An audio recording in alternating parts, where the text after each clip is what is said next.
So, good day, folks. Today, I will be talking about, or I will be explaining about Plasmodium falciparum. As we all know, it is one of the most dangerous species of malaria-causing parasites. So, what is Plasmodium falciparum? So, Plasmodium falciparum is a single-cell protozoan parasite belonging to the phylum Apicomplexa. It is transmitted to the human through the bite of an infected female Anopheles mosquito. And among all Plasmodium species, it is considered as most deadly because it multiplies rapidly in the blood and leading to severe complications. So this parasite has a complex life cycle involving two hosts, the mosquito and the human. So inside the human body, it first infects the liver where it matures silently. And after that stage, it enters and destroys red blood cells, and these continuous cycles of invasion and rupture causes the classic symptoms of malaria such as fever, chill, sweating, headache, and body weakness. And if not treated immediately, the infection may progress to severe malaria, which can lead to organ failure, anemia, and even death.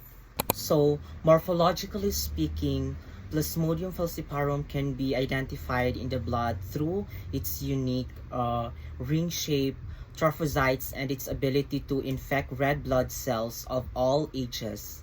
And because of this, the parasite load is in the bloodstream can rise very quickly and making the disease more severe.